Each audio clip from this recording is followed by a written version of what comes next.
Welcome to The Art of Being Unstoppable, the podcast where women from every walk of life come together to break barriers, embrace their power, and live life on their own terms. I'm your host, Vicki McDougall, and each week we explore inspiring stories, actionable strategies, and empowering conversations to help you step into your confidence, amplify your voice, and create a life without limits. No matter where you are on your journey, this is your space to grow, thrive, and become unstoppable. Welcome back, everyone, to another episode of The Art of Being Unstoppable. Today, my lovely guest is Anjana Nambissan, and I did not mess her name up, which makes me very happy because I am terrible at pronouncing people's names. But I am so happy to have you here today with us. Thank you for coming. Thank you so much. Thank you so much, So- Vicki, for having me. I'm so happy you're here. You know, when I originally reached out and people reached back out to me, I have to say that every single person that I have had a connection call with, we've had a connection, like a real connection, and its energy doesn't lie. And that is the truth. And even through, a Zoom call or here on Riverside, whatever it is that we're doing, energy doesn't lie.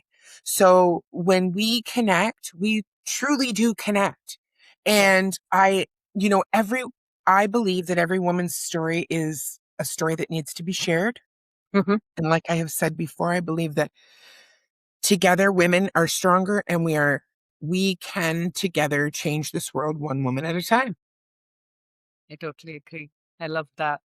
Yes. So let's talk a little bit about you, Anjana. Like, tell me a little bit about your story. Share it with our listeners. No, sure, Vicki. First off, thank you so much for having me over. And I really enjoy talking to you. So thank you. Thank you. And for my story, I grew up in India, like a middle class Indian family. So that comes with a lot of societal expectations, and we are supposed to respect our parents and follow their rules, and all of those things are there. So that is how I grew up. So for anybody listening from an Indian background, this is a normal thing. This is nothing different, right? Yeah. This is just the normal. But for me, what was different is I was an extremely sensitive person from my childhood. I could feel everything so intensely, and I did not know how to express it. And nobody in my life actually knew how to support me. So that was my biggest challenge. So I would go to school, somebody will tell me something, and we know, in kids can be really mean in school, bullying and Mhm. everything. And when that happened, I couldn't brush them off like most kids do. I really took them all personally, and I didn't know what to do with. So I grew up with a lot of emotional pain that, and thinking that maybe there is something seriously wrong with me, and that is the reason everybody was targeting me or hurting me. Mhm. And it was not an easy journey at all through school and college. And I ended up working too, in India. And there is one thing, I had a big, huge dream of becoming a dancer. And this dream Really? was I did. That's And that dream awesome. was not as an adult, but this was when I was 5 or 6 years of age. And I really wanted to do that. But the thing is, with our background, that was not something appreciated or okay by the parents, because that doesn't give us a steady paycheck or things. And there is a lot of uncertainty around it, and there was a lot of fear. So definitely I was not allowed to go that path. So instead, there is a set path for most of us. Either we have to become a doctor or an engineer. So that is how it goes. So I was not that crazy about studies. So I became an engineer because that was the easier path out of the two. Yeah. I don't know how much And easier, Anjana, but yes, okay. But yes, you did it. You did. You yeah, became an engineer, which is amazing. I did easier compared to the medicine, the route, because that is, we are talking about 8 or 10 years of studies and a lot. So compared to that, engineering definitely was easier. So I ended up becoming a computer engineer. I started my career as an IT developer. And when I was like in my early 20s, like we have this concept called arranged marriage. I'm not Okay. sure if you heard about that. So Yes, just our from parents know what speaking. is best Yes. for us. Yes, with just Oh, speaking yeah. with other people who have either known someone or lived through that themselves. And I mean, Mm-hmm. so that was when, were you still in India at that point? Yes, I was. Okay. I was still in Okay. India. Okay. Yes. So our parents know what is best for us. So they do the background check, they do the horoscope matching, all those things, right? And then when they say, okay, this is the person, I did not know him. And yeah, that is going to be my husband. So long story And you short, never met him. I, Like, it doesn't work like you've never met him before. You don't know the I did family. It's not. not like, really? No, nothing. But my parents saw his parents and they connected. And I think like I can understand like some logic behind it because like we are similar families. So both of us grew up with a similar background and similar beliefs and everything. So that makes it a little bit easier, right? So maybe that's the logic behind our parents. I don't know. Anyway, my husband was already here in the US. Like he came to do his master's and he started working for like a company here. So we got married and I came over here and like completely new country and everything and with this stranger almost. So, okay, So I just want to you can reiterate this imagine. back to everyone that's listening because, okay, Yes. you you marry him. Now, did you get married in India? Yes, I did. Okay. So you get married in India, Yeah. then you move to the United States. You don't know each Yes. other. You No, don't know anyone here in the United no. States, right? So Correct. you're all Yes. alone with this man you barely know, and you're now just supposed to live your life. Yes. Yes. Great, right? Whoa. Yes. Yes. I know. Okay. I know. Yeah. Okay. That is how our life started. Yes. And I got a job here like in like a year or something. I started working here too as like an IT developer. And we started like knowing about each other. There was like a lot of pieces to it, like complete stranger, right? So there was like pieces about me being this emotionally needy person versus Mhm. he came from a background, like everything else is similar, but he came from a background where they don't express emotions at all in their family. They don't Oh, say, I love you. They don't hug. They don't do stuff like that. They don't talk about emotions. And I am like, I really needed somebody to talk about my emotions finally and ended up like this. But he genuinely is a nice person. I cannot complain. But the thing is, like when I started working, the corporate world is not that nice for an emotionally sensitive person, honestly. People are like all about like competing with each other, like putting somebody down so they can grow up the ladder, stuff like that, right? So this kindness, compassion, those things are completely unknown in this corporate world. And I was there. I was working in that world for quite some time, like almost 20 years total, I think I was working there. So every time I tried switching companies, switching teams, and everywhere the reality was the same for me. It was like very intense, like I couldn't handle it. So what happened is like over time, and we in between, like we had two babies, like two beautiful girls. But I was not able to really be there with them, love them. I wanted to be the best mom in the world. That is the truth. yeah. Yeah. But I was not able to because the emotional pain that I was going through, not able to express it to anybody, and the stress and pressures that come from work, it was like really killing me. And I didn't even realize I was going down the path of depression. I had no clue that is what was happening. And when I went to the doctor with like symptoms like, okay, I'm having migraine or like I'm having some period issues or digestive issues. And he's like, you know what? You are just depressed. Why don't you take the antidepressant? And I'm like, I am so scared of medicines. Really?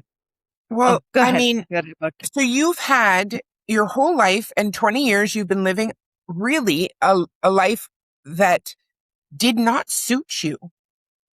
Yes, your babies. Yes, that you having girls and you being a mom.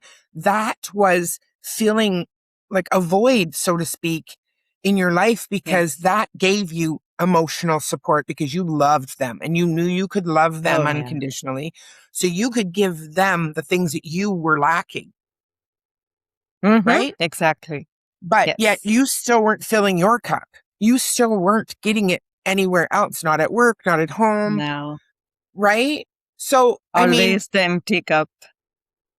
and you really Yeah. need to hear this from a perspective of we all go through this. It doesn't matter if you've come from India. Yes, I may not have been in an arranged marriage, but when I got Right. married, you know, my needs were different than his needs.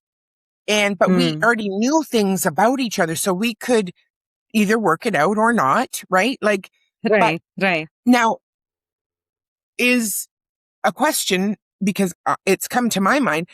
Is divorce an option for you in your upbringing, like in your the way like it's an arranged marriage? So now are you stuck together forever? Kind of. Yes. Kind of. Okay. Yes. Just so that it And paints a picture, right? Because honestly, everyone's culture is so different, and not that it's Mhm. good or bad. It's just different. And I It really is. want our It is listeners to different. understand what your path looked like, Yes. Yes. and then going to the doctor. And I hear this a lot from women. You have migraines, you have issues, all kinds of issues going on. You're okay. You're depressed or you're okay. Yes. They don't ask any of the underlying questions like, what do you do for work? Nothing. How is your life? Like all of those things incorporated create something in our lives. Yes. Nobody seem to care, really. Nobody cares about that. Isn't that true? Oh, At least my such long life, I don't know if that's the right word even, but until like 10 years back or something, like when I was going through that pain, I don't think anybody cared. Like, and there is another part to it. Like, I was raised to be like a people pleaser. I was supposed to smile at every single person. I was supposed to please every single human being I meet. So, what happened with that is I have the smile always on my face whenever I meet somebody. And that is not something I pretend to smile. It's no. almost like a muscle memory or something. Yeah. The moment somebody looks at me, I smile at them and they smile back. And maybe that gives them like an idea that like I am okay. That is a Mhm. possibility. Yeah. Maybe, right? So Yeah. nobody thought like there was something going on when the entire volcano was ready to erupt within me. Like that much emotional pain and everything, right? Yeah, it was intense. I don't know, like if Oh, there is any better word for that. no. I think what intense is definitely a word to use because so I just want to think about, so how long was this until, like, how long did you go through this until you finally stepped into asking for help the first time with the doctor, giving you medicine Mm-hmm. to put a Band-Aid on it, not like, Yeah. let's get Mm-hmm. to the Mm-hmm. bottom of this. Yeah. How long was that? Like, how many years did you go through that before you actually went to someone and asked for help? Mm. Like at least 10 years, at least, or more. 10 years or more, I lived like that. And the thing is, I didn't choose to ask for help. That is the thing. I didn't know help existed at that time. Right. The thing is, like going to the doctor, him giving me antidepressants, I was not ready to take them because I was scared of medicines. And one fine day, I always call this as my divine intervention in my life because I was at my friend's place for a yoga class, honestly. I was there for a yoga class one on one, and she was my friend. But instead of doing yoga, I just sat there and cried the entire 1 hour I had with her. I did not know what was happening. I did not know to express even what is going on. So I just sat there and cried the entire hour. And she was like, divine timing, divine plan, however we can call it. She was like, I know this is not you. And she knows my kids too. So she sees them like bouncing around with joy and like fun and all that. So I see like that is who you are, like with so much fun and love in within you. But if you're in this much pain, I really want you to talk to my friend who is a life coach. You cannot live like this anymore. And I'm like, did I plan that, or did the divine just like forced it onto me? Because like those days, no kidding, Vicky, like I used to go to bed every single night, hoping that the next morning I don't wake up. No exaggeration here. 100% truth. And this is how like almost every single day I went to bed for a long time, And you had because there you was had not your even kids. hope. No, and you I had your did tell daughters my and you girl. loved them with all your heart. So that even coming into your awareness is something that isn't Yes. normal for you because that's not who you are. But that's how No, low it no, became. Like that's how low it became for you.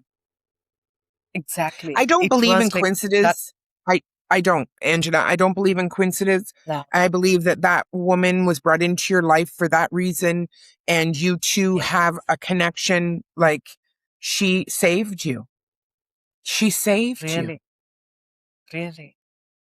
And I started talking to that life coach like once, I think like at least 5 years or something. I was talking to her every single week, like once or twice a week.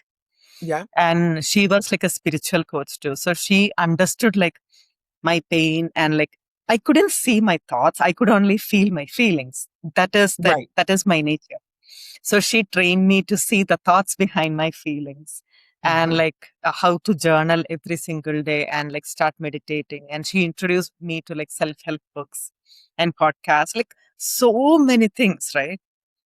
And one thing I knew at that moment was either my life is done here because I cannot tolerate that pain anymore, or do anything, really, literally anything that is given to me as an option to feel better. I don't know what that is. I don't know how that looks like, feels like. I don't care. I'm ready to do that. It Yeah. is that willingness that the God gave me at that moment. I just went all in. I was never ever committed to anything in my life as much as my healing from that moment on. You know, So, I hmm, I speak about this a lot, and the majority of women that I speak to, it was like a light switch. It was like that moment yes, happened, and that was the moment that changed your life. yes, It it changed your did. trajectory. It changed you. You're still here. Yeah. You're helping other women go through the pain. And because you have to think about this for a minute. Now that you've done the healing that you've done, and I mean, it's still a process, right? And I know that. And I'm not Yeah, saying it that it is. isn't, Yeah. but going from this emotionally charged child Mm-hmm. your whole life, not getting it back, like not understanding why, and you're thinking something's wrong Yeah. because the people in your life weren't like that. Yep. And then you I was the marry only, someone who's not like that, no. Yeah. right? Like, think about that for a moment. And I want our listeners to really, really connect with what we're saying here. This happens to women all over the world all the time because they don't know the help is out there. Like you said, you had no idea what was wrong with you. Yeah. And it wasn't until that beautiful soul came into your life and said, I can help you. Talk to my friend. Yes. Really. Mm. My heart breaks. I mean, Mm. because when we met and you're telling me this and I was just like crying because I thought you endured that and you're here to speak about it. That is your mission. That is your purpose, is to help people see what's possible. Yes. Yes. I don't Okay. want anybody out there going through that much pain and Mm-mm. like losing hope on life, not knowing there is help out there. Yes. Really. Yes, And that is the absolutely. reason I'm doing this too. after like long 5 years of working with my coach and doing everything, I don't even know what all things I did, honestly. Listening to affirmations and meditations and everything I could get a hand on, I started doing that.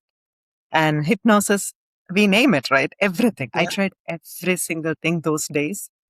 And around like the end of like 5 years, when I started finally seeing the light, and like when I woke up thinking, oh, I don't feel like killing myself anymore.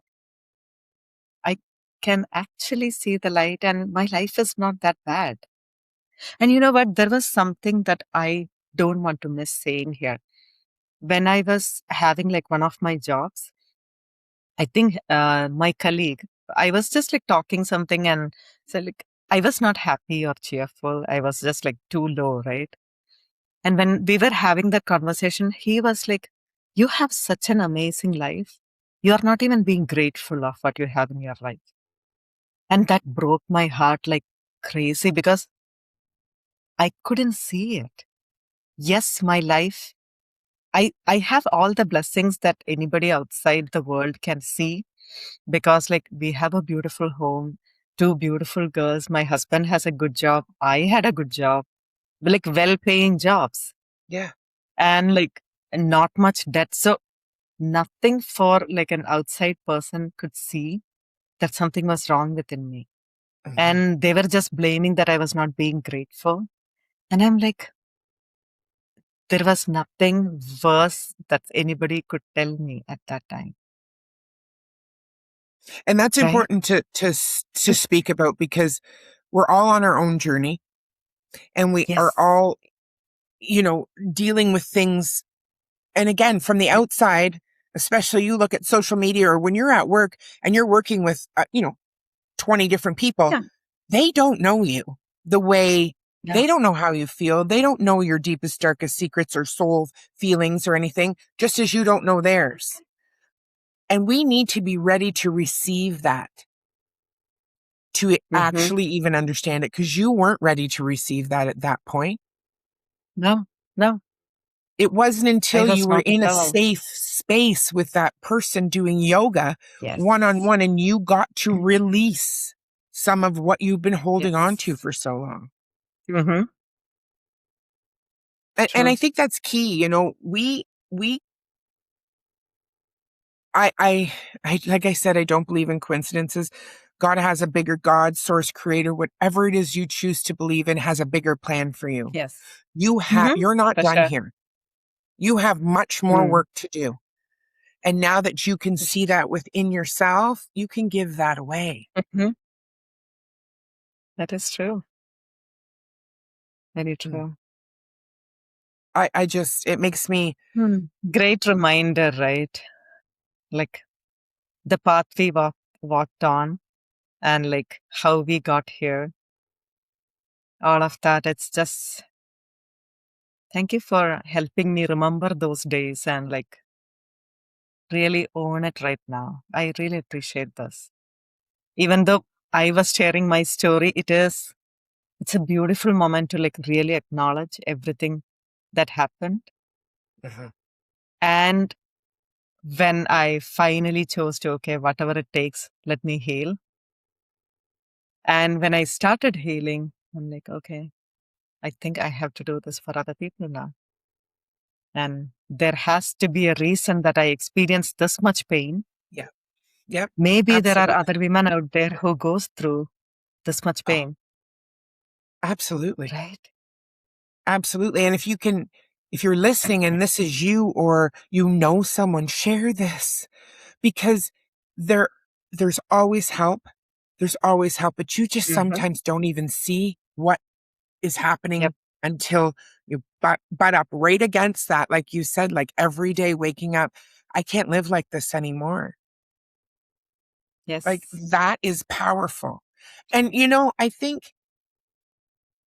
like you said, you got to go back and as you talk about this story, you're reliving it not as that woman that went through it, but as that healed woman Yeah. who's now can look back at Yes. it and hold the hand of the little girl that went through it.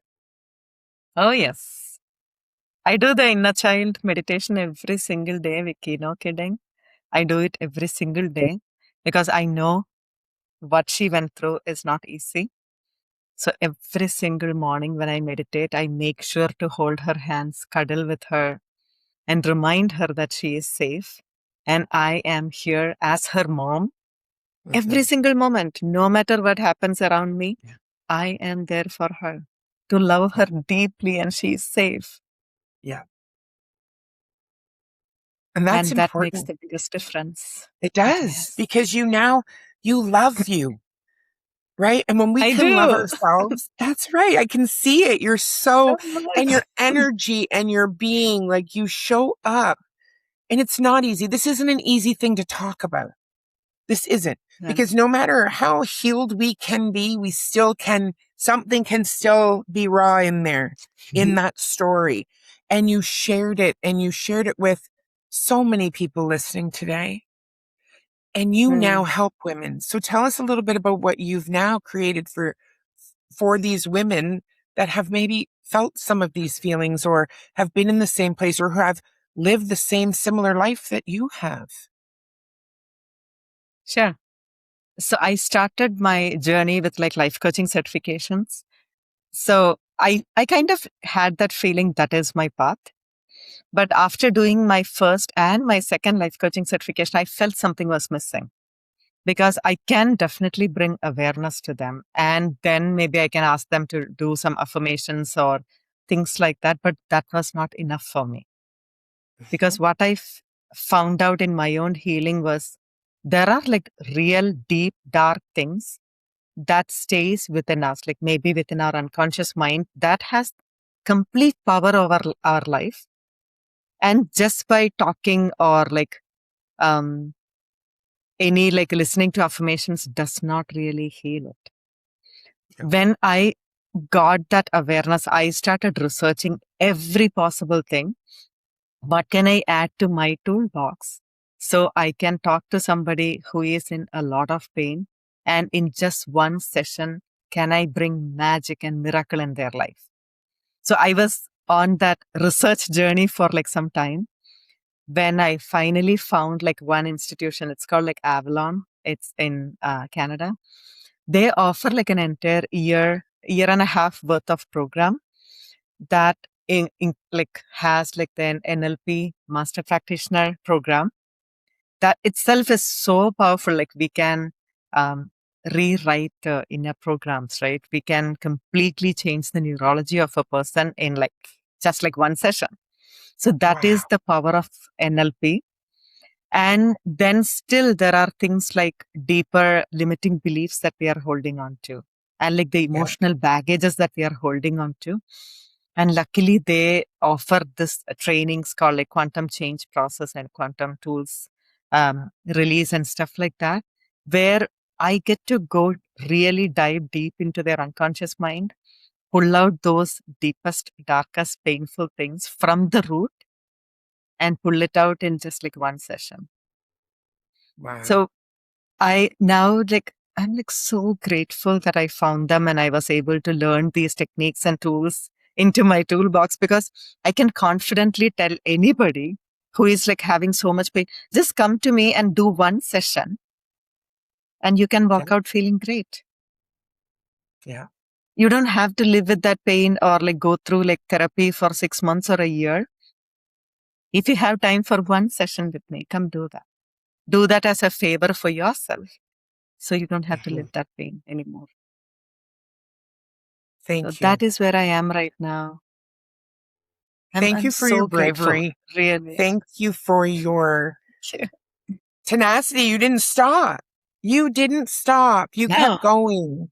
And you know what? We get to change. This is what I always say too. I learned this at an older age. I'm in my 50s, and I didn't really start, Mhm. I Okay. learned a lot as I was going, but really diving deep into me and healing myself didn't start until the last 5 years, I would Mhm. say. And I Okay. now get to meet women like you who can put that out there to someone, and that person's going to hear this. And that person that really needs this is going to be able to connect with women like you. And if it isn't you and you know you're going to hook them up. We are here to help people in any way we Oh, can. yeah. Right. And Definitely. you took Because this nobody on. should live in that pain. No, Yes. no, they shouldn't. And you took it on, and now you get to teach your girls, your beautiful, Yes. joyful girls, what it's all about to love themselves first, right? Exactly. You get to teach them that. Yes. Mm-hmm. So you broke the norm, right? Like, and that's what I think this The kind of, generational cycle. Yeah. yes, I yes, because it broke the doesn't have generational to cycle. be. So my daughters never have to relive those stories that until me lived. Like Yes, that doesn't have yes. to go to them. No, it And there doesn't. is this one beautiful thing I want all the moms to hear specifically. This is very important because when I did the healing on myself, something unexpected happened with my girls because they transformed their lives and they started loving and believing in themselves. And I didn't have to do any sessions for them. I never did a session with them. Yeah. But I see them now. They are like both teenagers. And most moms of teenagers must be complaining like how hard it is to deal with them. Luckily, I don't have to because we have a beautiful connection. Very like we can talk about anything in this world and they feel free to come and share anything and everything in their lives. Mhm. And at the same time, I see them standing up for themselves, feeling confident in themselves. Like, that's a very interesting thing to watch. So Mhm. if any of the moms think their kids are not feeling confident, look in the mirror first before trying to do anything for your kids. Look in the mirror, see if you're seeing a reflection of you in your kids. This is my request for you, really, all of you. Thank you. And on that note, I really truly believe that we can't end on a more beautiful note. It's never over there with everybody else. It's time to check in with yourself. And that was beautifully said. So thank you. And thank you to everyone listening today. And please, please, as I've said before, and I'll say it again, share this with somebody, subscribe. Allow the words that we speak on this podcast to get out there to help women so we can change the world, because this is how we get to do it. Thank you. Thank you for being here. Thank you Thank you so for much. listening. Thank you for taking the time with me. And this won't be our last conversation.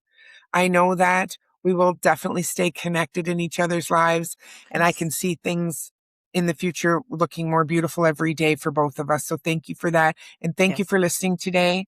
We'll see you the next time. Bye, everyone. Thank you so much, everyone. Thank you for joining me on this episode of The Art of Being Unstoppable. Remember, your story matters, your voice matters, and your power is limitless. If you love today's conversation, subscribe, share it with the women in your life, and leave a review to help more women discover their unstoppable selves. I'm Vicki McDougall, and I'll see you in the next episode, because your journey to unstoppable starts now.